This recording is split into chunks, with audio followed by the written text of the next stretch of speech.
Ladies and gentlemen, members of parliament, ladies and gentlemen, presidents, my dear friends, c'est un plaisir de vous revoir.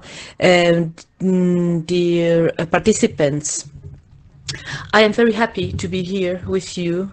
It is very nice to be among you for talking about this topic, a topic so important as tourism training is. When we think about Morocco, we think about Marrakesh, we think about the sun in January, couscous, tagine, the beaches.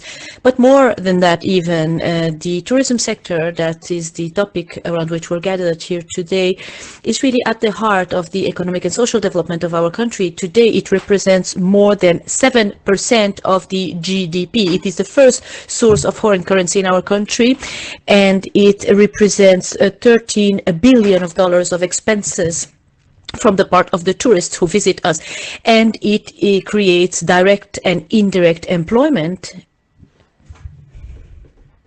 500,000 jobs are created thanks to tourism, and today there are many sectors that hire, but we cannot have a machine at the reception of a hotel in order to welcome a guest. So even though we have a lot of technological changes, I think that the sector of tourism is going to still need people and is still going to play a very important role in employment of youth.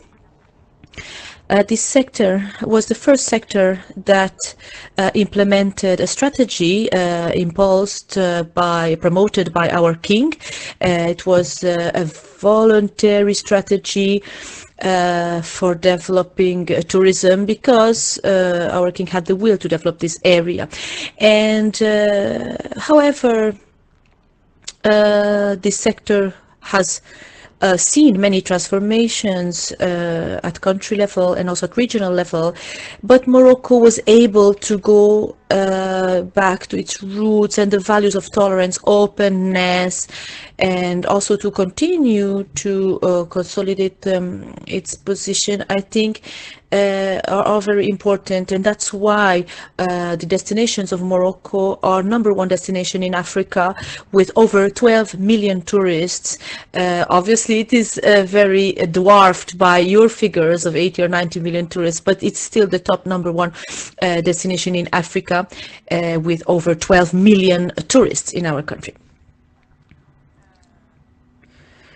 Today I am here in order to speak to you about our dynamics and what we do, and to really invite you to come and be with us in all these dynamics.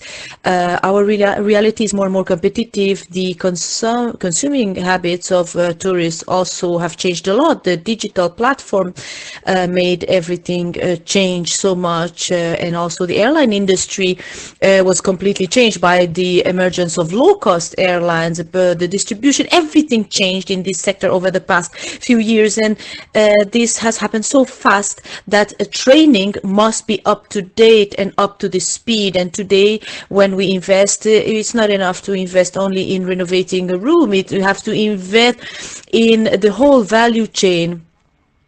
Renovating our hotels, renovating everything, and quality is the crucial word here and the key word here.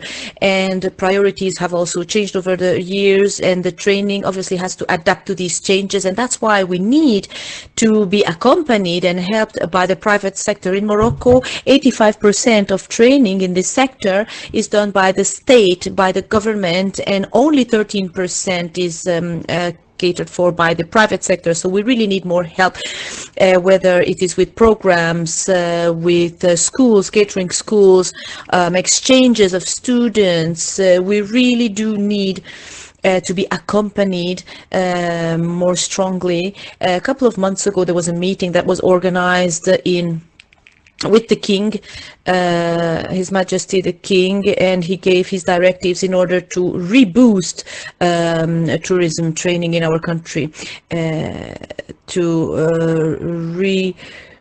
visit and see again the demands, the needs, reevaluate the differences between needs, demand and offer. And I don't want to talk too much about our strategy. I know that I only have 3 minutes, but we obviously the policies are very important. The policies, we have to implement a strategy. We have to make sure that there is a reboost of this sector. We have three leverage to do this. The first one is the airline connections. We signed a contract, and that was the development, a key point for developing tourism in Morocco. Now, many destinations are directly connected to our markets, also with low cost, our airline routes. It's very important. It's not only an airline openness, but it means opening on oneself up to the database of EasyJet, Ryanair. Also, I should not be giving names or concrete brands, but the low costs have a great power in terms of reaching the market. And I think this airline connectivity has become a key in terms of promoting a destination in the sales. And only now only 3 or 4 companies represent 80% of the market. Even the world of promotion and marketing has changed. Training must go along with this trend and keep up with these changes. The second leverage is investment and quality investment.